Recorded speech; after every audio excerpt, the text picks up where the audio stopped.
वंदे मातरम विद्यार्थियों, specially college admission का इंतज़ार कर रहे विद्यार्थियों, आपके लिए बहुत बड़ी खुशखबरी है कि कॉलेज में एडमिशन के लिए जो लिस्ट कल जारी होने वाली थी वो आज जारी हो चुकी है। किस किस का सिलेक्शन हुआ है, किसका वेटिंग में नाम है, किसका अंतरिम सूची यानी जो पहली सूची में नाम है, किसका वेटिंग में नाम है, वो सारी जानकारी आपको मैं बताऊंगा और किस तरीके से आपको चेक करना है। तो सबसे पहले आपको गूगल में जा करके DCE ऐप आपको टाइप करना है और यहाँ सर्च ऑप्शन पे आपको क्लिक करना है।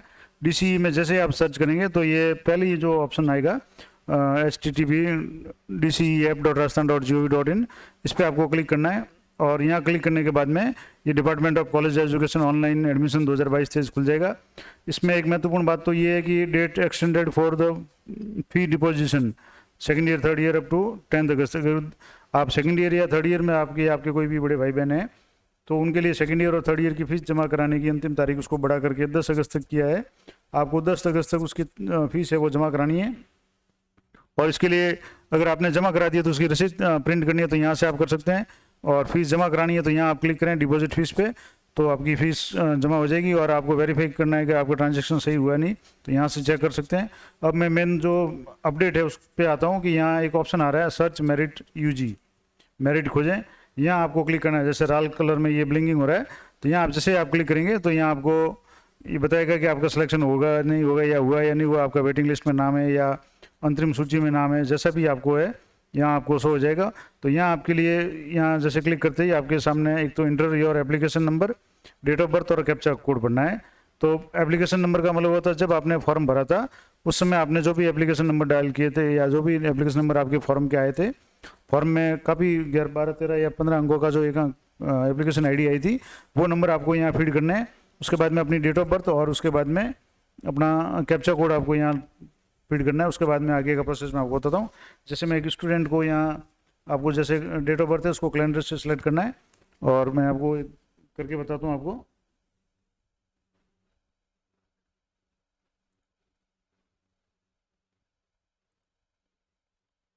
अब जैसे यहाँ डेट ऑफ बर्थ आपने कर दी, उसके बाद में यहाँ कैप्चा कोड उसको पढ़ना है और यहाँ आपको जो भी स्टूडेंट की जो ID है वो आपको पढ़नी है और यहाँ सर्च पे आपको क्लिक करना है। जैसे आप सर्च पे क्लिक करेंगे अब ये से कुछ इसमें कमी आ गई तो मैं एक बार उसको करके फिर आपको बताता हूँ।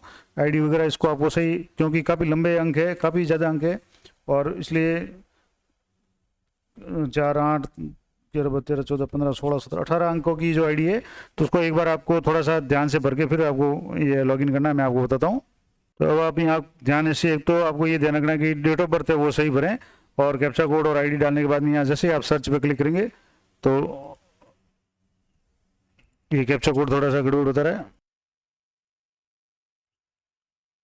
अब सर्च पे क्लिक करते ही आपके सामने आ गया कि बधाई, स्नातक पाठ प्रथम की अंतरिम सूची में आपका नाम है। इस तरीके से आपको यहाँ एप्लीकेशन ID मिल जाएगी, नाम मिल जाएगा, ईयर मिल जाएगा, फादर का नाम और कौन सी कैटेगरी में आपका सिलेक्शन है वो मिल जाएगा।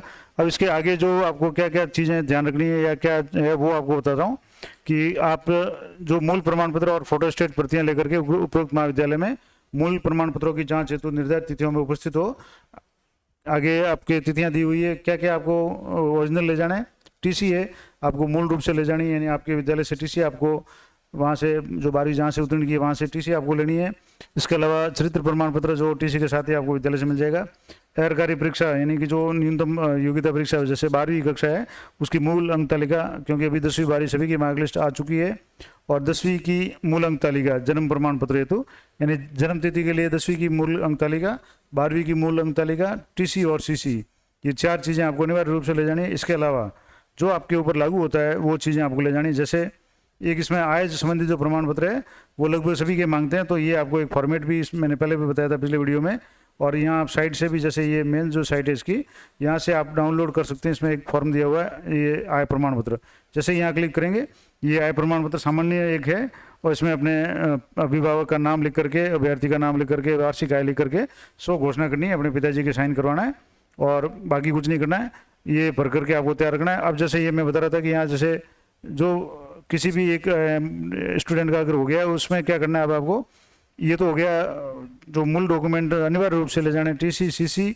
अपने 10वीं और 12वीं की मार्क लिस्ट मूल और इसकी फोटोकॉपी आपको साथ में ले जानी है। इसके अलावा अगर आप आरक्षण का लाभ लेना चाहते हैं तो आपको मूल जाति प्रमाण पत्र जैसे ST SC OBC या EWS या जो भी आप किसी भी आरक्षण का फायदा लेना है उससे संबंधित आपको प्रमाण पत्र ले जाना है। उसके अलावा अगर आपके कोई बोनस लाभ का आपने फॉर्म भरा, विकल्प भरा था, तो उसका भी प्रमाण पत्र मूल आपको ले जाना है। मूल निवास प्रमाण पत्र केवल राजस्थान से बाहर के विद्यार्थियों के स्थानों से गैरकारी उत्तीर्ण राजस्थान के निवासी के लिए नहीं। मूल निवास प्रमाण सभी के लिए जरूरी नहीं है। जिन स्टूडेंट्स ने राजस्थान के बाहर के स्थानों से 12वीं की है उनके लिए ये जरूरी है। राजस्थान के मूल निवासी है लेकिन राजस्थान से बाहर से यानी हरियाणा से, पंजाब से या मध्य प्रदेश से, किसी भी अन्य राज्य से अगर 12वीं कक्षा उत्तीर्ण की है तो उनके लिए मूल निवास प्रमाण पत्र जरूरी है। दूसरा, अगर अंतराल प्रमाण पत्र, अगर आप यदि पुरुष है और कक्षा 12 या समकक्ष उत्तीर्ण करने के पश्चात 1 या 2 साल का अंतराल है और अभी आप फॉर्म भर रहे हैं, या 10वीं या पॉलिटेक्निक कॉलेज में प्रवेश लेने के उपरांत अगर अंतराल हो तो अंतराल संबंधी प्रमाण पत्र आपको ले जाना है। और अगर आप निःशक्त दिव्यांग की श्रेणी में आते हैं, PH यानी फिजिकली हैंडीकेप में, तो आपको संबंधित प्रमाण पत्र है। और अगर मान लो आपके अभिभावक या कोई महिला उसके पति की मृत्यु कोविड-19 से हुई है तो उस संबंधित प्रमाण पत्र। अगर आपके अभिभावक रक्षा कार्मिक है तो उनका प्रमाण पत्र अगर आपने विकल्प में भरा है तो, कश्मीर विस्थापित का आपने विकल्प में भरा है तो वो चाहिए। अगर ये आपने शौक किए हैं तो चाहिए, अगर नहीं तो कोई ज़रूरत नहीं है। आय संबंधी प्रमाण पत्र ये मैंने बता दिया। अभिभावक के मृत कर्मचारी या कॉलेज शिक्षा कर्मचारी वगैरह है तो उसका प्रमाण पत्र, या अन्य प्रमाण पत्र अगर आपके ऊपर कोई लागू होता है जिसका आपने फायदा लिया हो तो वो है। अब इसमें कुछ महत्वपूर्ण नोट दिया हुआ है। पहला ये नोट कि यदि OBC MBC वर्ग के अभ्यर्थियों OBC MBC 1 प्रमाण पत्र 1 वर्ष से अधिक पुराने हैं तो विभागीय वेबसाइट एडमिशन पेज पर उपलब्ध अनुच्छेद एनेक्सर D के डाउनलोड कर उसे भरकर प्रस्तुत करें। और स्मरण रहे कि सामाजिक अधिकारिता विभाग के परिपत्र के अनुसार OBC MBC प्रमाण पत्र 1 वर्ष हेतु और अनुच्छेद D के तहत 3 वर्ष तक मान्य है, यानी सामान्य रूप से 1 साल तक, और उसको एक्सटेंशन है 2 साल का मिल जाता है। लेकिन उसके लिए आपको डाउनलोड जो एनेक्सर D है इसको आपको डाउनलोड करके ले जाना है। और ये विभाग की साइट पे भी आपको मिल जाएगा, शायद इसी साइट पे यहाँ कहीं होगा, तो उसको आप एक बार देख लें। जैसे ये इसी में कहीं दिया होगा, मैं आपको अगले से अगर जरूरत पड़े तो बता दूंगा। या इसमें सारे ऑप्शन दिए हुए हैं कि जैसे EWS की वैधता है तो शपथ पत्र है, और इसमें MBC का भी हो जाएगा। इसके अलावा और भी कुछ ऑप्शन इसमें दिए हुए हैं तो वो आप देख सकते हैं। जो आपके लागू हो रहा है वो आपको यहाँ ले जाना है। इसके अलावा यहाँ ये हो गया। उसके बाद में जो खास करके मुख्य तिथियां हैं वो आपको ध्यान रखना है कि आवेदित महाविद्यालय में मूल प्रमाण पत्र की जांच करवाने की अवधि 10 तारीख तक, यानी जैसे आज आपकी लिस्ट आउट हो गई है तो अब आज से लेकर के 10 तारीख तक का मतलब है 10 तारीख से पहले आपको वहाँ कॉलेज में जाकर के अपने डॉक्यूमेंट वेरीफाई करवाने हैं, चेक करवाने हैं। और आवेदित महाविद्यालय में मूल प्रमाण पत्रों की जाँच के उपरांत ई-मित्र पर शुल्क जमा करने की अवधि 10/8 है। यानी कि सबसे पहले तो आपको ये जो भी ये लेटर आपकी जो निकला है इसके मैं आपको बता दूं, इसके नीचे ये प्रिंट का ऑप्शन भी आएगा, आपका पूरा फोटो सब आएगा। इसमें यहाँ प्रिंट का ऑप्शन है, यहाँ से आपको इसको प्रिंट करना है और प्रिंट करने के बाद में आपको ये कॉलेज में ले जाना है। इसके साथ में आपको 10वीं 12वीं और करेक्टर TC और CC ये 4 सर्टिफिकेट लेकर के वहाँ उपस्थित होना है।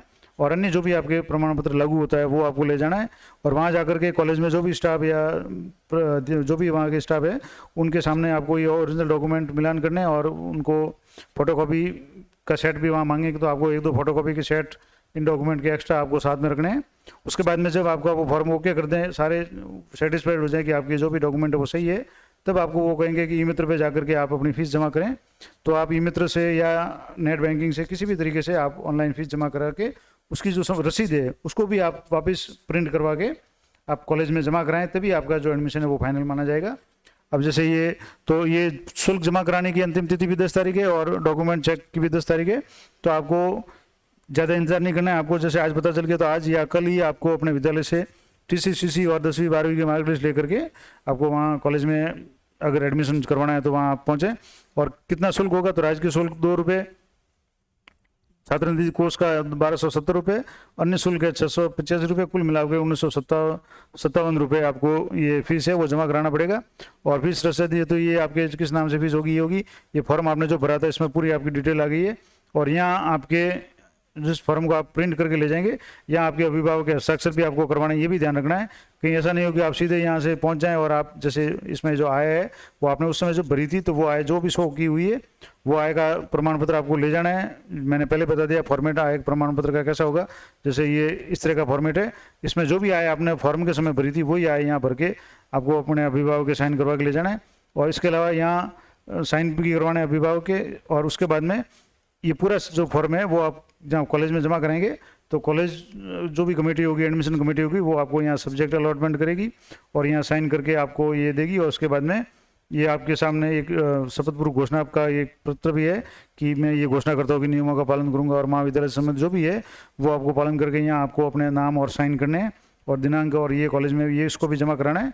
तो इस तरीके से ये महत्वपूर्ण अपडेट थी कि आप किसी भी स्टूडेंट का अगर आप यहाँ चाहते हैं कि उसका एडमिशन हुआ है या नहीं हुआ, अब इसमें 2 ऑप्शन है। जैसे मैंने ये बताया तो इस स्टूडेंट का जो एडमिशन है वो अंतरिम सूची में है, लेकिन एक कोई और स्टूडेंट का अगर मैं एडमिशन आपको बताऊं तो यहाँ जैसे एक और स्टूडेंट का मैंने यहाँ देखा था तो यहाँ इसका नाम आ रहा है कि आपका नाम प्रतीक्षा सूची में है, यानी वेटिंग लिस्ट में है। तो वेटिंग लिस्ट वालों के लिए भी जो है ये भी एक इसके लिए थोड़ा सा अलग नियम है कि वेटिंग लिस्ट वालों को भी डॉक्यूमेंट जमा करवाने हैं या चेक करवाने हैं। तारीख इसकी भी वही है। तो अब वेटिंग में जैसे आपके किस कैटेगरी में वेटिंग है तो पोजीशन इन वेटिंग है। तो जैसे ये जनरल वेटिंग में 166 नंबर पे स्टूडेंट का नाम है, तो ये आपको ध्यान रखना है कि वेटिंग में आपको कैसे करना है, क्या करना है। तो ये महत्वपूर्ण जानकारी आपको मैंने बता दी कि सबसे पहले आपको DCE की साइट पे जाकर के आपको मेरिट सर्च पे आपको क्लिक करना है और वहाँ से आपको जैसे यहाँ आप क्लिक करेंगे तो आपको अपने एप्लीकेशन ID नंबर जो फॉर्म भरा था वो, या आपके पास अगर वो प्रिंट नहीं है तो आपके मोबाइल में मैसेज भी उस समय आया होगा, फॉर्म जब जमा कराया था 10 रुपये की जो फीस जमा कराई थी वो, और आपकी डेट ऑफ बर्थ से ये पूरा निकल जाएगा। इसको प्रिंट करके आपको तैयार रखना है और कॉलेज में ले जाना है। और इस संबंध में अन्य कोई जानकारी आप चाहते हैं तो मुझे कमेंट करके पूछ सकते हैं, मैं यथासंभव उत्तर देने का प्रयास करूंगा। और ये काम आप यथाशीघ्र करें क्योंकि 10 तारीख इसकी अंतिम तारीख है। तो अगर आप एडमिशन चाहते हैं तो आपको तुरंत ही इसको प्रिंट निकाल के अपने पिताजी के या माता के जो भी अभिभावक उनके साइन करवा के संबंधित जो भी डॉक्यूमेंट मैंने बताए हैं 10वीं 12वीं की मार्कलिस्ट प्लस 12वीं के बाद में सर्टिफिकेट यानी TC और CC करेक्टर सर्टिफिकेट, ये दोनों आपको विद्यालय से मिल जाएंगे। अगर आपने लिए हैं तो अच्छी बात है, नहीं लिए हैं तो आप कल ही विद्यालय में लेकर के आपको कॉलेज समय में ये वहाँ जा कर के आपको ये जमा कराने हैं। आशा करता हूँ ये जानकारी आपके लिए उपयोगी रहेगी और इस संबंध में कोई भी आपको शंका हो या कुछ पूछना चाहते हैं तो कमेंट करके बता सकते हैं। तो मिलते हैं नेक्स्ट वीडियो में, तब तक जय हिंद जय भारत।